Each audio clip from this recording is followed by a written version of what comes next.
कित्येक वर्षानंतर शिवसेनेच्या प्रयत्नांना यश आलं. विधानसभेनंतर खेडच्या पंचायत समितीवरही शिवसेनेचा भगवा फडकला. राष्ट्रवादी काँग्रेसच्या अभेद्य बालेकिल्ल्याला सुरुंग लावण्यात सेनेला यश आलं. खासदार शिवाजीराव आढळराव पाटलांचा मनसुबा पुरा झाला. पण माजी आमदार दिलीप मोहितेंच्या स्थानिक राजकीय वर्चस्वाला संपवण्यात आणि आपली सत्ता कायम ठेवण्यात शिवसेनेला पूर्ण यश आलं का, पाहणार आहोत आजच्या भागात. नमस्कार, आपण पाहतात खेड टाइम्स राजकारणाचा फ्लॅशबॅक या विशेष राजकीय मालिकेच्या तिसऱ्या भागात आपलं स्वागत. या आधीच्या भागात आपण 2012च्या निवडणुकीचा राजकीय आढावा आपण घेतला. 2012 मध्ये जिल्हा परिषदेत राष्ट्रवादीला एक हाती विजय मिळाला होता. पंचायत समितीमध्ये 7 जागा जिंकून विजयाच्या काठावर येऊन बसलेल्या राष्ट्रवादी काँग्रेसनं भाजपच्या अमृत सेवकरींच्या मदतीनं पंचायत समिती काबीज केली. 2007 मध्ये चिठ्ठीने सभापती ठरवला. 2012 साली पुन्हा हीच परिस्थिती समोर आल्यानंतर मात्र दिलीप मोहितेंनी पठडीतलं राजकारण खेळून सत्ता खेचून आणली. 2017 मध्ये याच परिस्थितीची पुनरावृत्ती झालेली पाहायला मिळाली. कहाणीमध्ये पात्र तीच होती, फक्त यावेळी कहाणीचा हिरो बदलला होता. 10 वर्षांनी एक राजकीय वर्तुळ पूर्ण होत होतं. 2007 मध्ये आजी माजी आमदारांची प्रतिष्ठा पणाला लावणारी निवडणूक झाली होती. 10 वर्षांनंतर तालुक्याचं राजकारण पुन्हा त्याच वळणावर येऊन पोहोचलं होतं. ते कसं, चला पाहूया.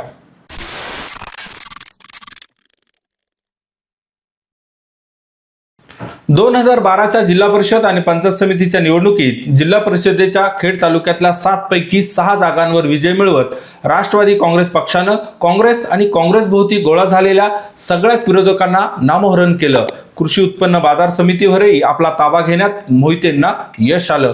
मोहितेंच्या यशस्वी होत असलेल्या चाणक्य नीतीमुळे त्यांच्या विरोधकांमध्ये वाढ होत गेली. बदलत्या वेळेनुसार तालुक्यात आमदारकीसाठी इच्छुकांची संख्या वाढत चालली होती. मोहितेंच्या पक्षांतर्गत विरोधामध्ये अव्वल स्थानावर असलेल्या सुरेश गोरेंनी ऐन निवडणुकीच्या तोंडावर शिवबंधन हातावर बांधलं आणि विधानसभेच्या आखाड्यात त्यांनी मोहितेंविरोधात दंड थोपटलं. शरद बुट्टेंनीही दरम्यानच्या काळात राष्ट्रवादीला सोडचिठ्ठी देत भाजपची वाढ धरली होती. त्यांनाही पक्षानं मैदानात उतरवलं होतं. मोहितेंना पाडण्यासाठी सर्वपक्षीय विरोधकांनी ताकद लावली. राष्ट्रवादीच्याच गोटातल्या सुरेश गोरेंच्या मागे सर्व पक्षांनी आणि आमदार दिलीप मोहितेंच्या विरोधकांचीही एकी झाली. दिलीप मोहिते नको या उद्देशाने एकवटलेल्या विरोधकांनी सुरेश गोरेंना निवडून आणण्यात महत्वाची भूमिका बजावली. वाडा कडूस गटात 2012च्या निवडणुकीत दुसऱ्या क्रमांकाची मतं मिळवलेले अतुल देशमुख यांनी माघार घेत गोरेंना पाठिंबा दिला. रामदास ठाकूर यांना राष्ट्रवादीनं डावललं तर शिवसेनेनं पुढच्या वेळेचा शब्द देऊन थांबवलं. त्यामुळे त्यांनीही गोरेंना पाठिंबा दिला. 2014 साली झालेल्या मोदी लाटेमुळे वातावरणात परिवर्तनाची हवा होती. सर्वपक्षीय विरोधकांच्या या उसन्या बाळामुळे मोहितेंना चितपट करण्यात सुरेश गोरेंना यश आलं. राष्ट्रवादीचा अभेद्य किल्ला अशी ओळख असलेल्या खेड तालुक्यात शिवसेनेचं बळ हळूहळू वाढत होतं. शिवाजीराव आढळराव पाटलांचा खेड तालुक्यात शिवसेनेचं वर्चस्व वाढवण्याचा मनसुबा सुरेश गोरेंच्या विजयानंतर पूर्ण होत होता. आमदार झाल्यानंतर सुरेश गोरे यांनीही खेड तालुक्यात आपली आणि शिवसेनेची ताकद वाढवण्यासाठी जोर लावला.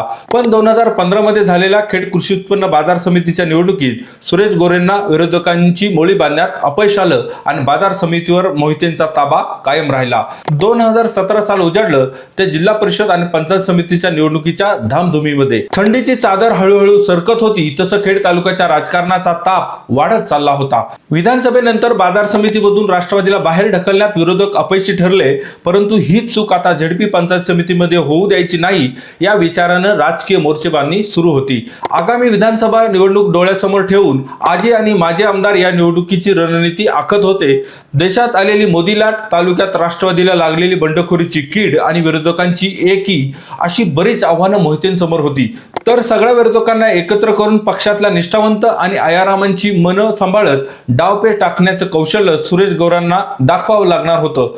शिवसेनेनं आयारामांना प्राधान्य देत निष्ठावंतांना डावलल्याचं चित्र स्पष्ट दिसत होतं. कारण जिल्हा परिषदेच्या नायफड वाशेरे गटात शिवसेना तालुका समन्वयक शंकर दाते हे निवडणूक लढवण्यासाठी इच्छुक होते. त्यांची उमेदवारी नाकारून पक्षानं सुनील धंद्रे यांना उमेदवारी दिली. ते पराभूत झाले. वाडा कडूस गटात महिला आघाडीच्या जिल्हा संपर्क प्रमुख विजय शिंदे आणि ॲडव्होकेट अमृता गुरव इच्छुक होत्या, परंतु या गटात पक्षानं तनुजा घनवट यांच्या नावावर शिक्कामोर्तब केलं. त्या विजयी झाल्या. यातल्या पंचायत समितीच्या वाडा गणात विभाग प्रमुख वैभव राक्षे, उपतालुका प्रमुख चंद्रकांत भोर इच्छुक असून युवा सेना तालुका प्रमुख अंकुश राक्षे यांची निवड करण्यात आली. पंचायत समितीच्या काळूस गणातून विभाग प्रमुख प्रशांत गाडे यांच्या पत्नी वनिता गाडे यांनी अर्ज दाखल केला होता. त्यांना पक्षानं माघार घ्यायला लावली आणि ज्योती आरगडे यांना पसंती दिली. पिंपळगाव गणात महिला आघाडीच्या उपतालुका संघटक पूनम पोतले आणि शिव उद्योग सहकार सेनेचे जिल्हा उपाध्यक्ष विष्णुदास उर्फ बापू थिटे यांच्या पत्नी चैत्राली या इच्छुकांच्या यादीत होत्या. त्यांना डावलून पक्षाने छाया होरे यांना उमेदवारी दिली होती. शिवसेनेच्या निष्ठावंतांपैकी फक्त महादेव लिंबोरे यांनाच पक्षानं तिकीट दिलं, तेही राजकीय दबावामुळे करावं लागलं.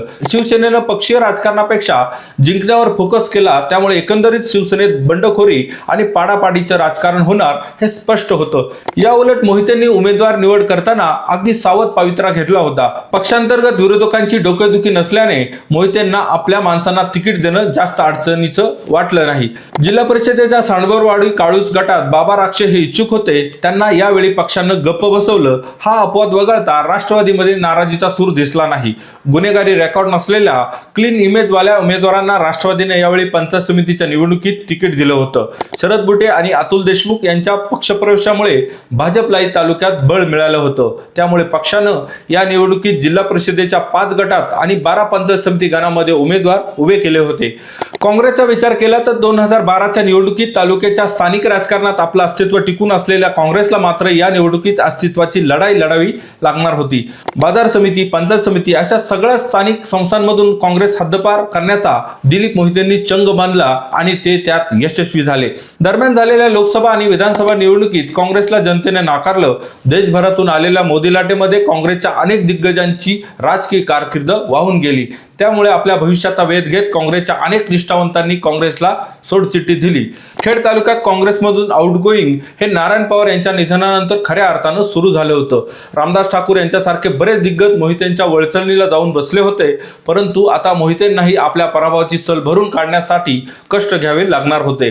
त्यामुळे 2014च्या विधानसभेतल्या पराभवानंतर सावध पवित्रा घेत मोहितेंनी दरम्यानच्या काळात काँग्रेसच्या सतीश राक्षेंना उपसभापतीपद देऊन काँग्रेसशी जुळून घेतलं. मोहितेंशी न जुळणाऱ्या काँग्रेसजनांनी शिवसेनेचा रस्ता धरल्यामुळे शिवसेना हा राष्ट्रवादी काँग्रेसचा प्रबळ विरोधक म्हणून समोर आला आणि काँग्रेस बॅकफुटवर पडत गेली. या निवडणुकीमध्ये काँग्रेसला उमेदवार शोधण्यापासून संघर्ष करावा लागला.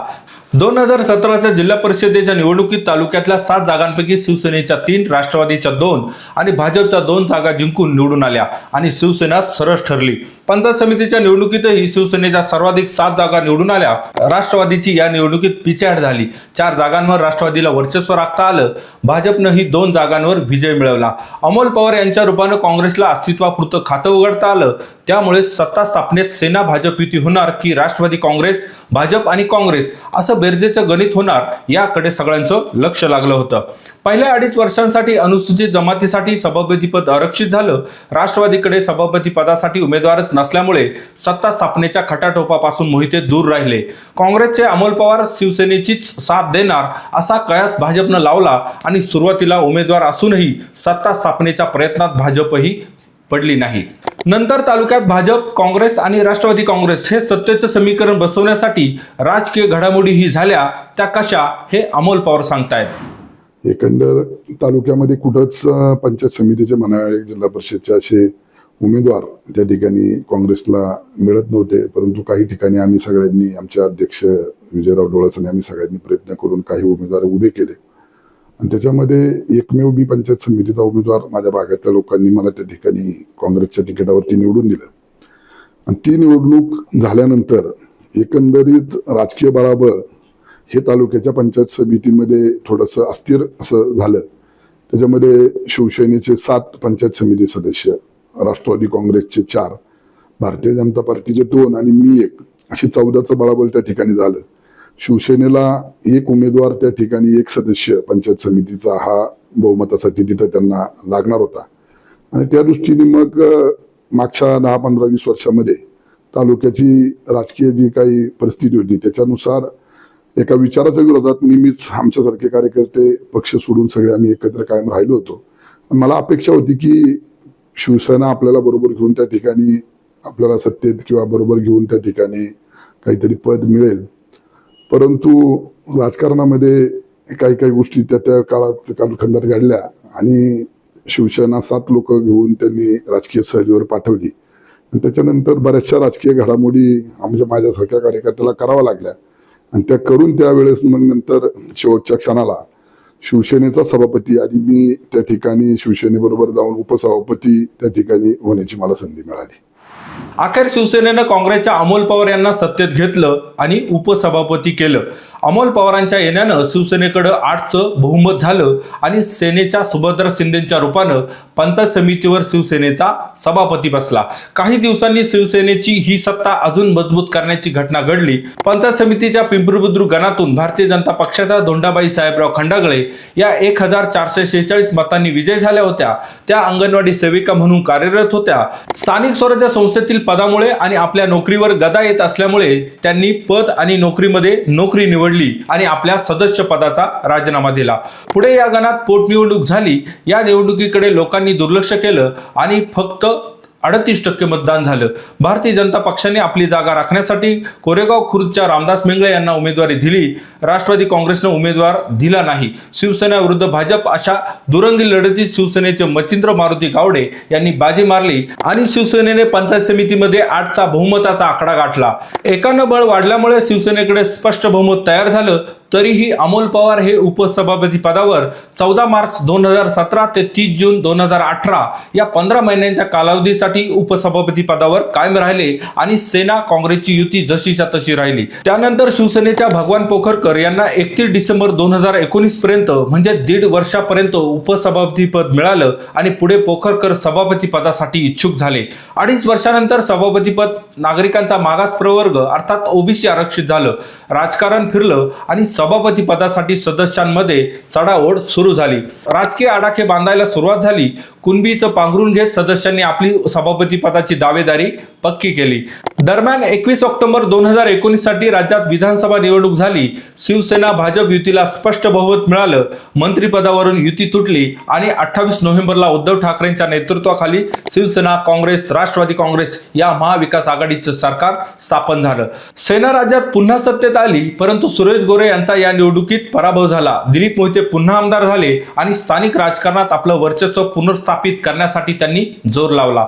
सुरुवातीला अंकुश द्राक्षे कुणबी प्रमाणपत्रावर 31 डिसेंबर 2019 ते 30 सप्टेंबर 2020 हे 9 महिने सभापती झाले आणि ज्योती आरगडे यांना 31 डिसेंबर 2019 ते 28 डिसेंबर 2020 अशा वर्षासाठीचा उपसभापती पद मिळालं. यावेळी अनेक इच्छुक होते. अंकुश द्राक्षे बिनविरोध सभापती झाले. परंतु सेनेच्याच काही सदस्यांनी उघड नाराजी दाखवली. शिवसेनेच्या नेत्यांची सेटलमेंट कशीबशी जुळली. अंकुश द्राक्षे यांच्या राजीनाम्यानंतर 30 सप्टेंबर 2020 रोजी भगवान पोखरकर हे कुणबी प्रमाणपत्रावर सभापती झाले. भगवान पोखरकर यांच्या सभापती निवडीला शिवसेनेतूनच विरोध होता. आधीपासूनच इच्छुक असलेल्या सुनीता सांडभोर आणि वैशाली जाधव विरोधात गेल्या. सुनीता सांडभोर यांनी तर उमेदवारी अर्ज भरला. त्यांना त्यांचं आणि वैशाली जाधव यांचं अशी 2 मतं पडली. त्यामुळे शिवसेनेत झालेली फाटाफूट समोर आली. ऐनवेळी पोखरकरांनी आपला डाव साधण्यासाठी राष्ट्रवादीच्या 4 सदस्यांची मदत घेतली आणि त्यांना शिवसेनेच्या 6, भाजप काँग्रेस अशी 2 आणि राष्ट्रवादीची 4 अशी 12 मते पडली. दरम्यान ज्योती आरगडे यांचा उपसभापती पदाचा कार्यकाळ पूर्ण झाल्यानंतर भाजपच्या चांगदेव शिवकर यांनाही 28 डिसेंबर 2020 ते 12 ऑक्टोबर 2021 10 महिन्यांचा उपसभापती पद मिळालं. भाजपचे एकमेव राहिलेले सदस्य शिवसेनेच्या गोटात जाऊन बसले. सेनेनं सेफ गेम खेळत सत्ता राखली. पण ही सत्ता सेनेला कायम ठेवता आली का? सत्तेत आल्यानंतर दिलीप मोहितेंच्या डावपेचांना यश मिळालं का? कोरोना महामारीच्या काळात सत्तेच्या चढाओढीसाठी झालेल्या रक्तरंजित राजकारणाचा आढावा आपण घेणार आहोत मालिकेच्या पुढच्या भागात. तोपर्यंत धन्यवाद.